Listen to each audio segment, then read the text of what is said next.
Le mystère de la richesse des Juifs. Ce peuple est riche, mes frères et sœurs. C'est un peuple qui n'est même pas 1% de la population mondiale. Les Juifs, chez eux, ils sont puissants. Hors de leur territoire, ils sont très puissants.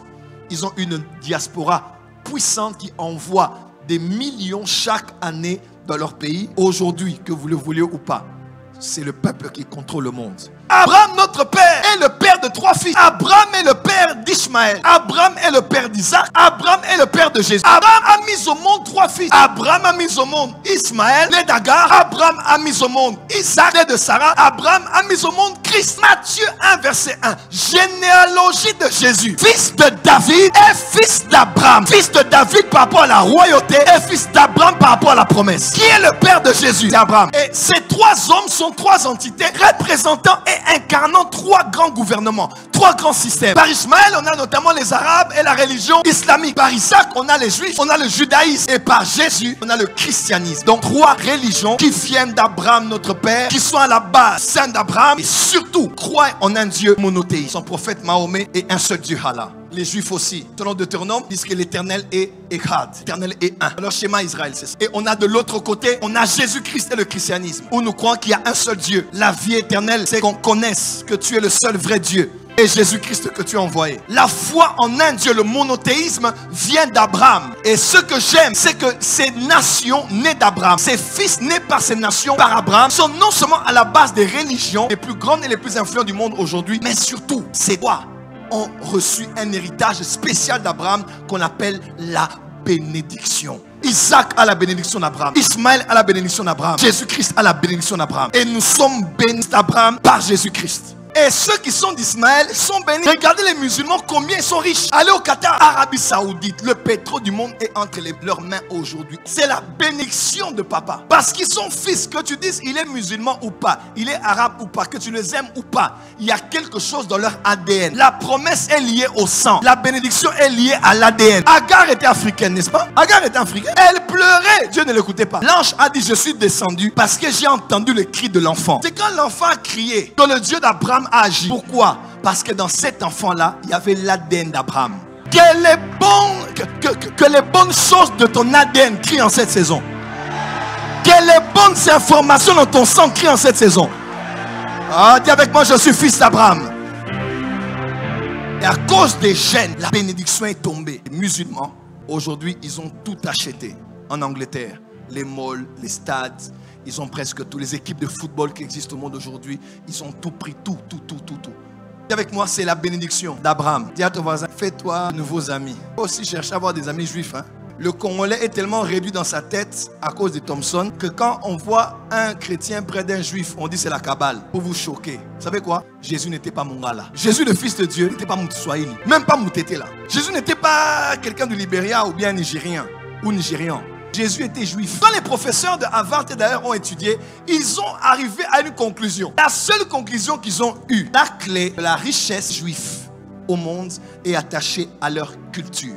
Culture qui est liée à leur religion. Culture qui se transmettent de génération en génération. Qu'ils ont perpétué, gardé. Et culture qu'ils ont eue essentiellement de la Torah, tradition juive. Ils ont dit non, c'est un peuple différent. À cause de leur culture qui est attachée à leur religion. Et moi très bien. Quand on parle de culture, on parle aussi de mentalité. Un peuple, nation, n'est pas plus grande que la mentalité de son peuple. Ce ne sont pas de grandes villes qui font de grands citoyens. Ce n'est pas un grand pays qui fait une grande population, mais une grande population qui fait un grand pays. Un peuple ayant une mentalité obsolète aura une nation en retard. Un peuple qui a une mentalité excellente aura une nation excellente. C'est le peuple qui fait la nation et non le contraire. Alors la RDC n'a pas besoin d'abord de travailler les routes. Elle a besoin de travailler les routes qu'il y a dans les cerveaux du peuple congolais. Et si on peut faire les deux simultanément, ça serait une bonne chose. Travaille dedans, on travaille dehors. Qu'est-ce qui fait des Juifs ce qu'ils sont? C'est leur mentalité. Alors, cette mentalité a été composée par beaucoup de choses. La première chose qui fait des Juifs, cette communauté puissante dans le monde aujourd'hui, c'est sa connaissance de Dieu. Quand vous allez chez les Juifs, pas tous aujourd'hui, les choses ont beaucoup changé avec le temps. Si on peut voir l'œil de Fatima chez certains musulmans, chez les Juifs, on voit autre chose qu'on appelle le mezouza. Le mezouza, c'est un petit coffret dans lequel on a placé des textes de la loi, de la Torah, de Deutéronome, le schéma Israël notamment. On le place à l'intérieur. À l'extérieur, il y a un signe sur le mezouza. Ce signe-là, c'est une des lettres de l'alphabet hébraïque, le shin. Quand le juif, il prend ce mezouza, il le met devant la porte. Quand le juif sort, il regarde, il voit le mezouza. Il part au travail, il part à l'école, il part à l'université. Quand il rentre par là, il voit encore cela et il entre. Et autrefois, il faisait même un bisou à cela. Certains font un bisou, d'autres non. Mais souvent, il va venir, il va baiser cela et il va sortir. Et quand il rentre aussi, pareil. Ils vont le mettre à la maison, dans l'entreprise, dans sa société, dans son magasin. Le mezouza est là, il est partout. Le shin de Shaddai, quand on parle de Shaddai, on parle du Dieu d'Abraham. Il a dit à Abraham, je suis le Tout-Puissant. Marche devant ma face et sois intègre. Je suis Shaddai. Shaddai veut dire beaucoup de choses. Shaddai veut dire les mamelles, celui qui a des mamelles. Parce que Dieu est celui qui nous porte dans ses mains et qui pourvoit à nos besoins. Alors, quand un juif veut aller au travail, il a la conscience de celui qui pourvoit à tous ses besoins. El Shaddai veut dire non seulement le Dieu tout-puissant, mais aussi le Dieu tout-suffisant. Le shin de Shaddai, ils l'ont mis même sur le shekel. Leur monnaie est puissante à cause d'El Shaddai. Leur armée est puissante à cause. Regardez leur nom, c'est à cause de Shaddai. Ainsi, ils appellent Dieu l'Éternel, le Dieu des armées. Yahweh Sabaoth. Ce n'est qu'un symbole, mais c'est dans leur tête, c'est dans la mentalité. Ils sont programmés à sortir et à rentrer avec un Dieu qui pourvoit à tout. Les Juifs ont la connaissance de Dieu. Le peuple qui connaîtra son Dieu fera des exploits. Quand tu connais Dieu, le Tout-Puissant, tu n'auras pas peur de certains montants. Tu ne seras pas intimidé par certains deals. Va avec assurance dans le travail et dis-toi que je vais remporter cette commission. On va gagner ce marché parce que celui qui est en moi est plus fort que celui qui est dans ce monde. Avec Dieu, je fais des exploits. Voyez le grand Dieu, voyez les grandes opportunités, voyez le grand montant, voyez grand. J'aime beaucoup ce que Catherine Kuhlman disait. Je n'ai pas une grande foi, mais j'ai une petite foi en un grand Dieu. L'importance n'est pas la taille de ta foi. L'importance est sur qui as-tu placé le curseur? Sur qui as-tu placé l'objectif? Sur qui as-tu placé la flèche de ta foi? Est-ce que quelqu'un croit en un grand Dieu? Ne dis pas ce grand Dieu comment grand est ton problème, mais dis à ton problème combien grand ton Dieu. Les Juifs sont riches comme ils sont parce que dans leur tête, ils connaissent Dieu. Ce Dieu qu'on les apprend dès qu'ils sont tout petits. En l'an 70, après la naissance, il y a la destruction du temple de Jérusalem. Il y a eu notre fameux tremblement de terre au niveau de la Odyssée qu'on a vu à Rome. C'était durant cette période-là que finalement, les rabbins et les autres se sont décidés de commencer à institutionnaliser ce qu'on appelle la bar mitzvah. En cette saison-là, il était obligatoire pour les enfants d'étudier à partir de l'âge de 6 ans. Ils doivent aller dans les écoles rabbiniques. Jésus, on se rappelle, à 12 ans, il était au temple, n'est-ce pas? Sans qu'on ne le sache, l'avantage du judaïsme, de cette religion, c'est leur livre saint, c'est d'abord les Nevim et les Ketuvim, la Torah, d'accord, la loi et les prophètes.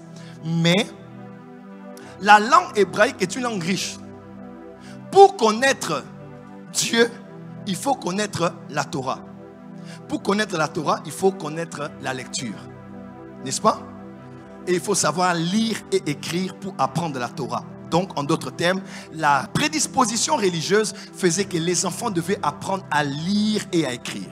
Plus loin que ça, la langue hébraïque est une langue très riche. C'est une langue numérique. Donc, chaque lettre a une valeur numérique et a une image qu'on appelle une épigraphie. Les Juifs ont la prédisposition d'étudier. La communauté juive est l'une des communautés les plus éduquées du monde. Les prix Nobel, ils sont les numéros 1. Pourquoi? Parce que les Juifs étudient beaucoup. Ils connaissent les écrits. Dans le domaine des lettres, n'en parlons pas. En tant que juristes, avocats, historiens, ils ont toujours été numéro 1. Médecins les plus brillants. Ils ont une éducation extraordinaire. Tout ça, c'est l'avantage de la religion. Écoutez-moi, il faut que le christianisme cesse d'être une religion qui abrutit les gens. Il faut apprendre. Vous savez qu'on parle de l'argent des systèmes bancaires là? L'une des familles qui tient la plus grande banque au monde, c'est la famille Rothschild. Vous savez ça? Cette famille-là, ce sont des Juifs. Vous ne les verrez jamais sur Forbes Magazine.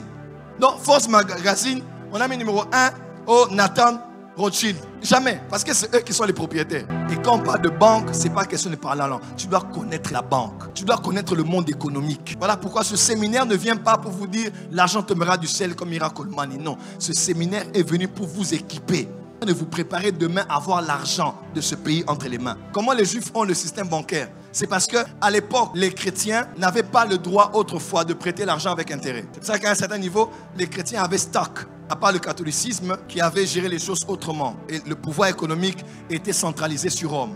Mais les Juifs, parce que la loi de Moïse disait, vous allez prêter à plusieurs et vous n'allez pas emprunter. Quand on parle de ce verset-là, on parle de la banque, micro-projet. Dieu parlait du système bancaire depuis Deutéronome. Jésus même dit la parabole des talents. Il fallait mettre ça à la banque. Quoi?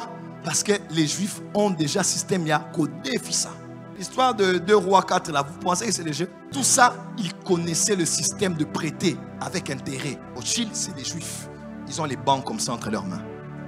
On parle des transports aériens. Je n'ai rien vérifié. Je vous le lis tel que je l'ai reçu. Air Kasai. Il semble que ça appartient à la Russie. CAA, Belgique. Surf Air, Indien. Excusez-moi, soyez indulgents, je n'ai pas vérifié les informations. BTP, Sinohydro, Chine. Crex 7, Chine. Safricas, Belge. Demacto, européen. Mining, KCC, Suisse. Furume, chinois. Ivanhoe, Canada. Banque, EcoBank, Togo. Equity, Kenya. Standard Bank, Afrique du Sud. Access Bank, Nigeria. FN Bank, Nigeria. Sophie Bank, Liban. Solidaire Bank, Liban. Agroalimentaire, Sokin, Liban. Alliance Business International, Ex-Congo Futur, Liban. Grande distribution, Kin Marché, Inde. GG Market, Inde. Kinmart, Liban. Hyperpsaro, Grèce. SNK, Inde. Galaxis, Inde. Shoprite, Sud-Africain. Transport routier, Transbenz, Transgazelle, Liban. NRG, Inde. TRC, Européen. Boisson gazeuse, Canadienne Pure, Inde. American Water, Liban. Eden, Chine. Bralima, Hollande. Bracongo, France. Assurance, Activa, Cameroun. Rossure, Inde. Sunu Assurance, Afrique du Sud. Sonas, RDC. Je ne ferai pas de commentaires. Meubles, Orca, Liban. ITA, Maroc. Communication, Vodacom, Sud-Afrique, UK. Airtel, Inde. Orange, France. Africell, américain, libanais. Je vous laisse tirer les conclusions. Que Dieu vous bénisse. Il faut acclamer, il faut pleurer, il faut prier. On ne sait pas. On ne va même pas prier. Ce soir, on ne prie pas. Dis à ton voisin, réfléchissons. Change de voisin, les voisins. Réfléchissons. Je ne fais pas de commentaires. J'ai fini mon message. Que Dieu vous bénisse.